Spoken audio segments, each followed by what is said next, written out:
Well, hey there, friends. Welcome to the Creative Shop Talk podcast, episode number 156. I am your host, Wendy Batten, and I am incredibly happy that you're here. So grateful to have you listening today. Before we jump into today's episode, I still want to remind everybody, if you are attending H+H Americas, I would love to know if you are a retailer that is making a living from the craft and creative industry. I want you to come along and visit us in Chicago at the trade show. It's June 21st to 23rd. It is at the Donald E. Stevens Convention and Conference Center in Chicago, Illinois. It's right by the airport. H+H Americas is an incredible trade show for today's creative business environment. So what does that mean?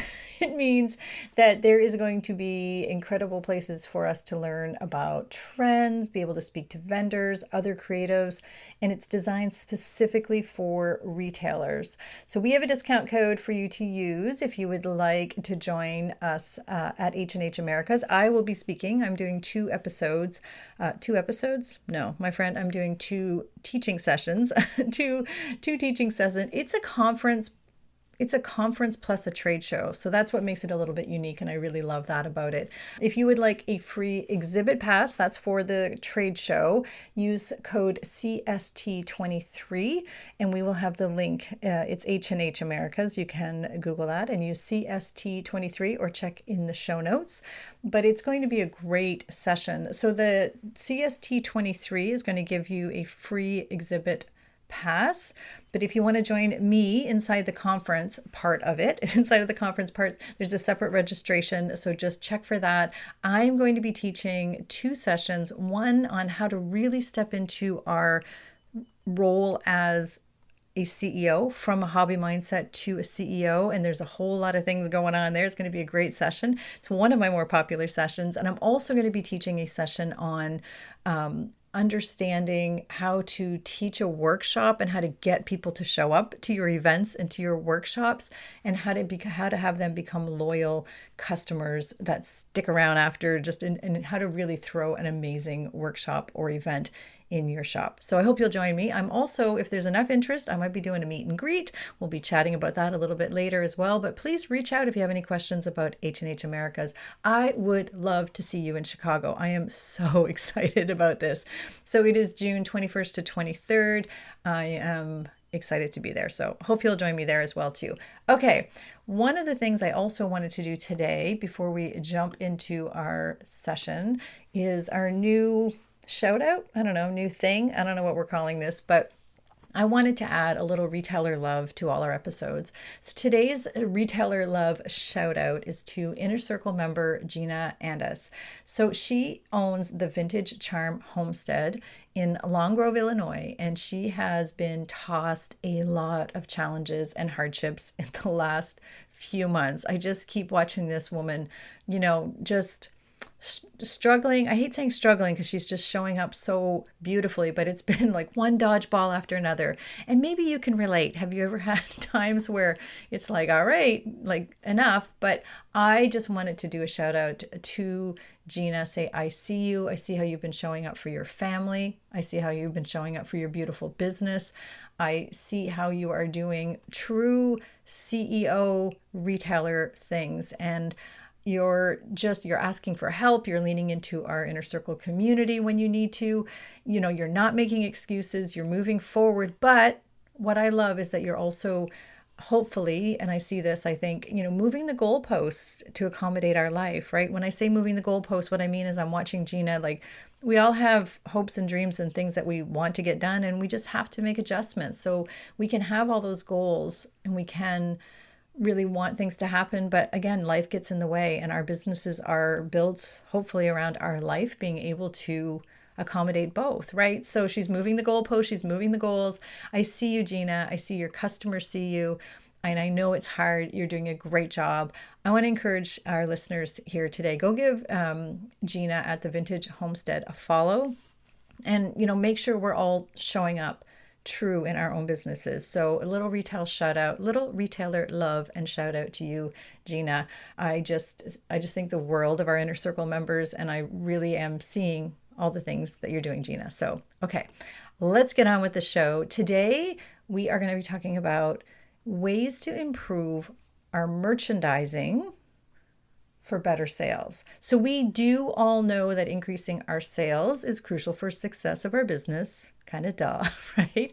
But one really effective way to do this, and I really truly believe in it, and helping our customers who are already in our shop, is through effective merchandising.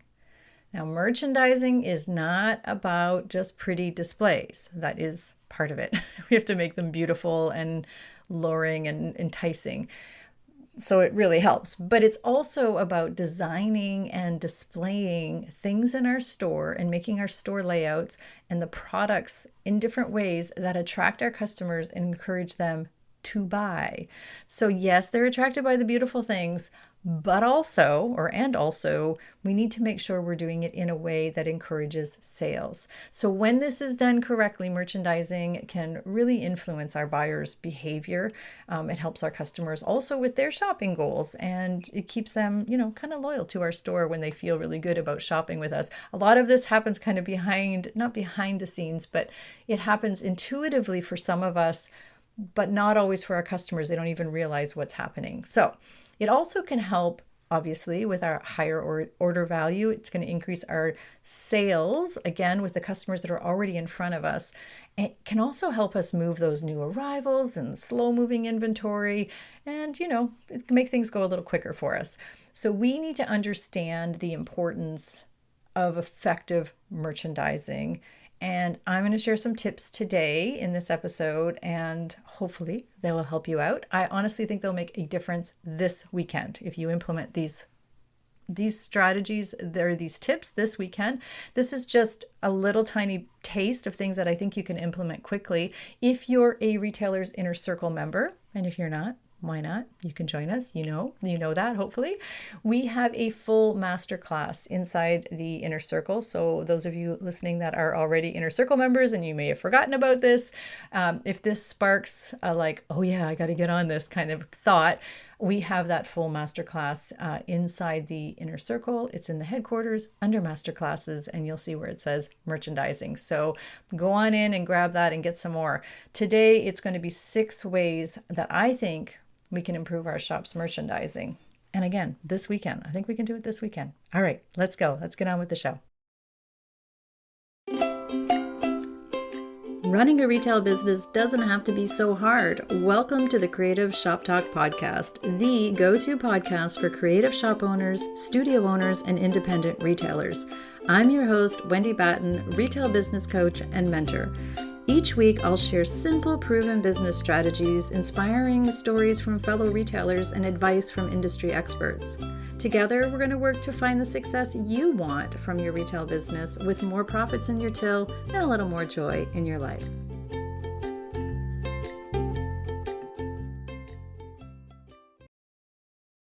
Okay, as we jump into merchandising, one thing I wanted to remind you, or maybe to reframe your thinking about merchandising, is this is a great thing to add to your CEO date. So those of you who do CEO dates or take time and are always asking me, how do I work on my business, not in it, doing a CEO date is what I suggest, and that's what my Inner Circle members do. So make merchandising part of your simple serve strategy, which is part of our marketing framework. So we share regularly about the 5 parts of our marketing framework, and that's what we talk about on a CEO date. And I know if you're listening and you're an Inner Circle member, and if you're not, and you're not an Inner Circle member, when you sit down to plan out your quarter, your week, your month, whatever you're doing, make sure part of your strategy is, how am I serving my clients to the best possible ability, but not just in service, like actually merchandising so that you can make this sale. So selling, how are we selling to our customers? That is a strategy, or that is a part of our CEO date that we really need to pay attention to. Literally, how are we selling to them? And get your promotional calendar out and think of these strategies as you're going through that framework every week. Okay, so add merchandising to your serve question is what I wanted to say. How am I serving and selling to my customers this week? So let's get through these 6 tips. And again, I think all of these are implementable implementable, is that a word? Anyway, implementable this weekend for you, so you can, see what happens and start measuring and looking and paying attention and be curious about the results of what's happening here. Okay, number one, offer repeat exposure on select items so that you can maximize their sales. So what do I mean by that? So use cross merchandising or multiple merchandising to increase the sell-through rate, meaning the number of things that we sell, of new arrivals. Maybe it's slow-moving things or something specific you really want to move. So what that means, again, to go deeper, is take an item and merchandise it in multiple places around your shop. So thinking about, putting it near the cash wrap or the POS area, also thinking about spacing it in different areas. For example, if you have a new line of candles, let's say, and it has a high margin and you really want to promote it and you want people to know about it and you also want to move it really, you want to move it and you want people to know about it, you have a feature display. More than likely you have a section in your shop that's the candle display or the feature display. But do that and place them around the shop. So let's think about like on a table display or maybe you have a bath or spa display area. I don't know, wherever else a candle would make sense, and have it placed in a few different areas. This will show your customers the different ways. We all know that customers need visual cues and how they can think about how they can use our product or where they can use our product or why. Or they may have missed the big, giant, beautiful feature, or they walked by it thinking they didn't need candles, but then they see it there and it's like, oh, that's really smart. So thinking about different ways to show your customers in multiple places. So that's offering repeat exposure of a product, right? So we want to think about doing it that way. We can also use the same, for any kind of product. I'm trying to think of other examples, but any kind of product that you're doing, show your customers different ways to use that. You can also use consistent signage about that product, like a little reminder saying candles are great for whatever, right? Just a little tiny dips, which actually brings us into number two, which is consistently communicating with signage. So kind of topping off on the exposure part, number two is consistently communicating with signage. So what I mean by that is, and I know we've had podcast episodes in the past about signage and how that works, and we call signage the silent salesperson, right? But how do we do that in merchandising? How do we do that to elevate and to increase our merchandising? So I want you to walk through your shop and use signage in all of the areas that you can think of. Like there's so many different areas, and think of it in different cues in like our staff favorites. And again, being specific about trying to move certain things and whatever it is, maybe it's the high margin things or the slow moving things or whatever it is you need to move, and you've intentionally identified some things, go to that product and think, how could we add some signage here around this product that will move it quicker? And it can be lots of products, but around specific products. So customer bestsellers, a little tag, information about the product. Did you know this lavender is grown, or lavender is good for your senses? I don't know, whatever you can think of to put. If it's made locally, if there's a story behind it, if you can put a little story. People love stories. I mean, we all kind of stop and read when we see something beautiful or we hear a story. Did you know is a great little sign. Did you know that these are sustainably made and blah, blah, blah, whatever it is. They might not pick up that product and turn it around and read that same story that's maybe on the label or in the tag, or maybe there's something else. Just think about where you could include signage that's just going to nudge a little tiny bit more. Famous quotes are even kind of fun. I was in a shop recently and they had some fun quotes around different products. There was a beautiful quote around a beautiful lingerie display the other day in a gorgeous boutique that I was in. And the quote was very memorable that I can't remember right now. The quote was, something about your inner beauty and why not, and spoil yourself or whatever it was. When I read the quote, I was like, yeah, I'm going to buy that, this beautiful robe and, those types of things, just to spark a little bit in your merchandising. So just think about where you can add some consistent communication and sales. This is a really big part of your merchandising. The next part is number 3 is maximizing your POS, your cash wrap area with store and inventory, using that space, merchandising with intention for higher sales. So, what do I mean by that, Wendy? I mean adding like signage and little things inside your or around your area that tell details about, your easy return policy. Instead of having something, and here's how wording matters. Instead of having a sign that says our return policy and then blah blah blah blah blah, like put a little sign that says our easy, no fuss, no muss return policy. The difference in how I read that is that I might have been looking at something a little bit down, earlier, and I'm like, oh wow, they have an easy return policy. The hard line return policy. You can still have the same hard line or whatever, but make sure that's a whole other episode. We've talked about this many times, but make sure that you have information there that's going to feel good to me when I'm at your cash. So your upcoming events, the fact that you have gift cards, other information that matters. Did you know we also have we can create corporate or individual gift items for you. No, I did not know that. So use that area at the cash for informing me in all the other ways that you can serve me. And that can be done in beautiful, again, that's part of our merchandising. Also, don't forget, obviously, we want to increase our average order value. We want to increase buying. We want to increase all of the things by having easy, candy-like, no-brainer, grab-and-go things that your customer will just love, and you want to have those obviously all around your cash. There's a reason the big boxes do that, or the big guys do that, because they are aware that customers love that grab-and-go thing. So let's make sure we have all of those things. That's maximizing our cash wrap area to the best of our ability. So we want to inform them up there and of our other services and other things that might help them make a buying decision, make them feel good about a buying decision with us. We want to inform them about, again, all the other things that we do.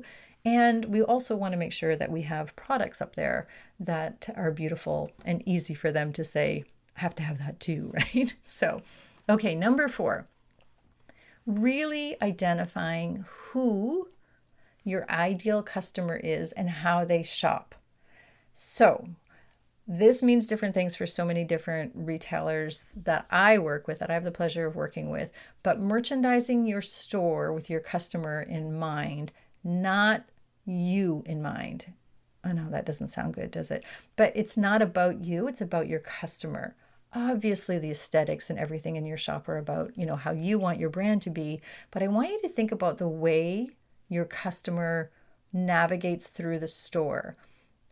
Consider how the store space is. Like, is it easy, and is it good for your customer? So think about your ideal client, and then I want you to think about different ways that you can serve them. For example, if your clients are always coming in with kids, this was my situation. I had customers always coming in, and generally the moms, but sometimes the dads, but mostly the moms. And they were coming in and they needed to have my time and my attention to ask me how to, with the paint brands or the projects that they were working on.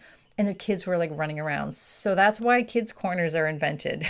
We had a chalkboard and some, different things also so that the kids would not mess up my displays. Y'all know what I'm talking about, right? So it was a win-win for them and for me. But thinking about your ideal client, my ideal client, I had a lot of moms that came in, a lot. So that was a really great incentive. Also thinking about the flow of your shop. So wide aisles, let's say, if they're coming in with big shopping bags or strollers, or if they're coming in with big strollers or wide shopping bags. And here's a really great example. I have a client who said, we were working together, and she said, Wendy, I'm in a really great area where a lot of people shop and they spend money and there's a lot of foot traffic and they're not coming in.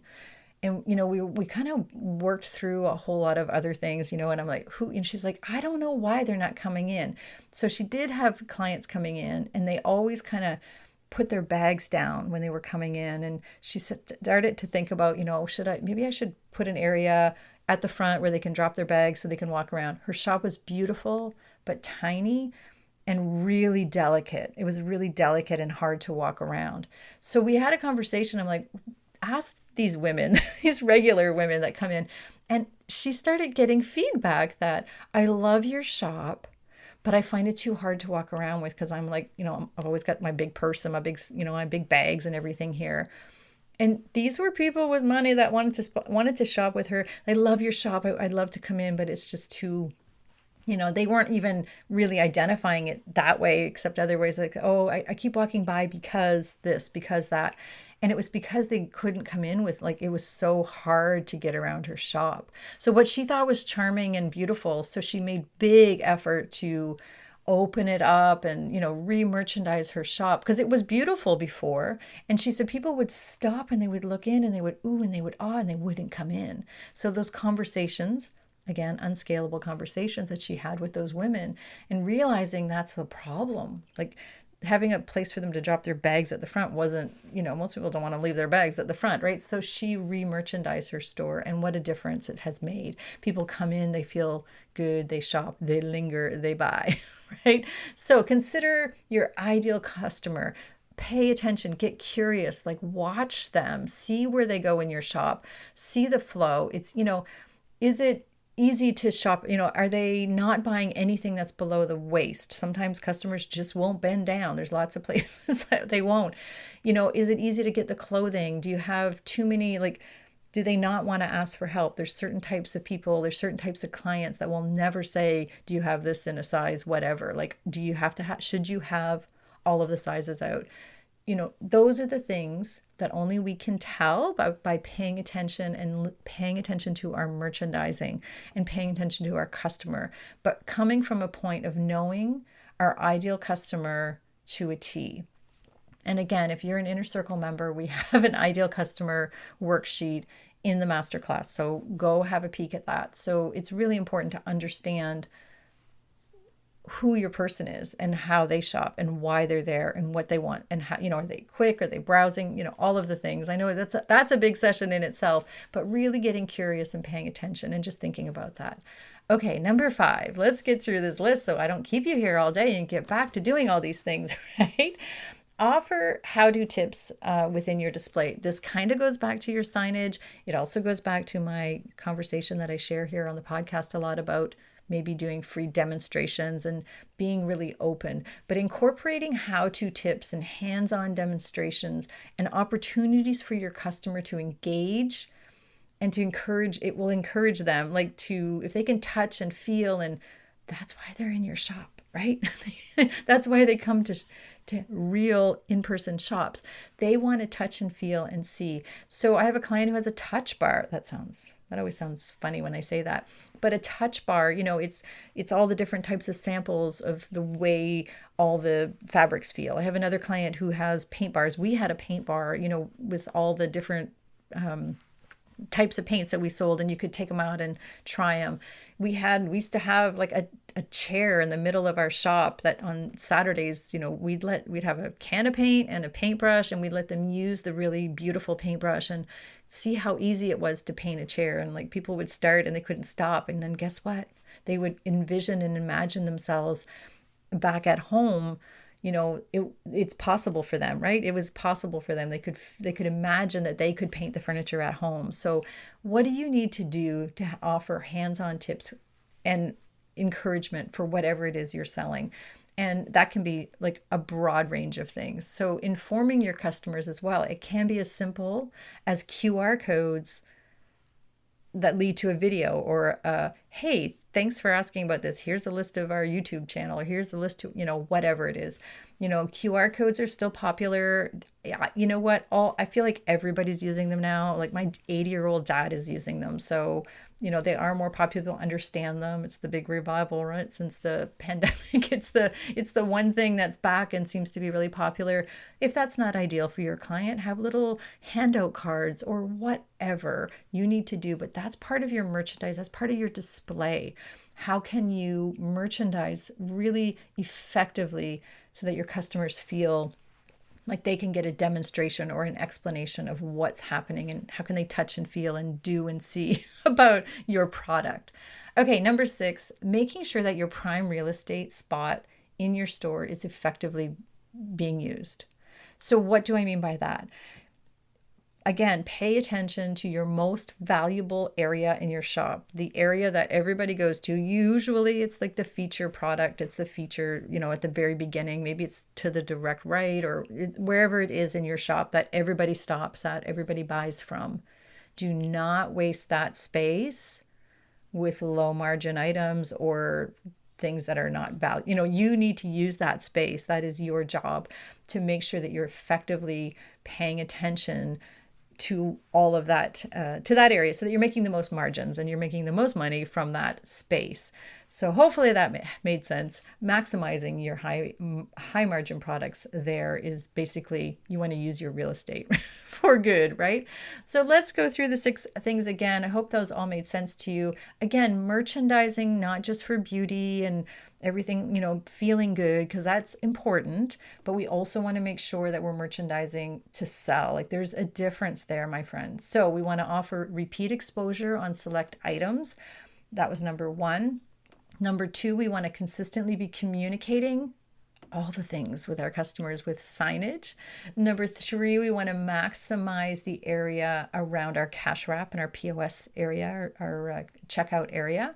Number 4, we want to identify our target customers and how they shop, making sure that our shop is there for them. It's happy for them to shop and give us their money, right? Number 5, offer how-to tips with your display and making sure that we're incorporating, demonstrations or hands-on examples of what our customers are using or what we're selling. And Number six, making use of prime real estate spots in your shop. So there you are, my friends. I hope those 6 things are all doable. I think they are in all different ways. I hope this has sparked some curiosity in your merchandising and revisiting it.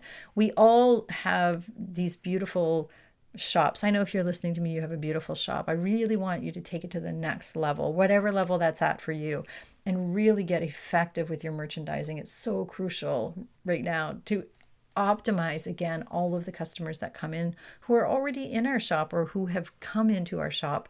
And we really want to make sure that we're serving them to the best of our ability and what they need, right? So hopefully this has all made sense.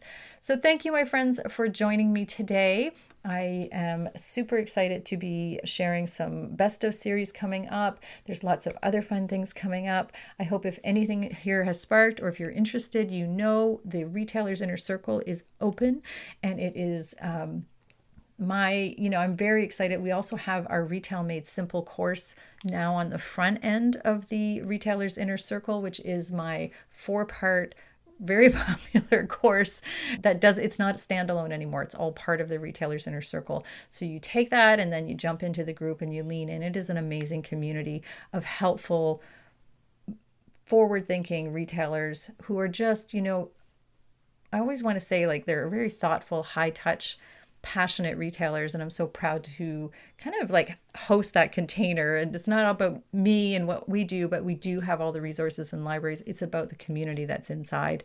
So I hope you'll consider joining us if you're not a member already. And if you are a member, come on in and let me know if this has been helpful to you, and jump into that masterclass about merchandising if this has sparked anything for you. We have a lot more tips inside the masterclass. All right, my friends, we will see you next week. Thank you for being here. Have a great rest of your day. And again, we'll see you next week here on the Creative Shop Talk podcast.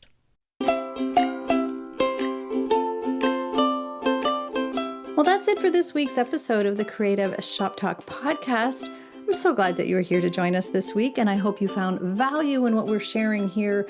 I want to remind you that our website has all of the show notes. You can find it at wendybatten.com/podcast.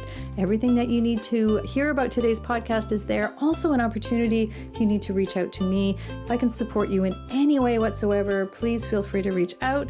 So thanks for joining us. Please leave a review, subscribe if you can, and never miss an episode. We hope to see you back here again next week. Thanks, my friend. Have a great week.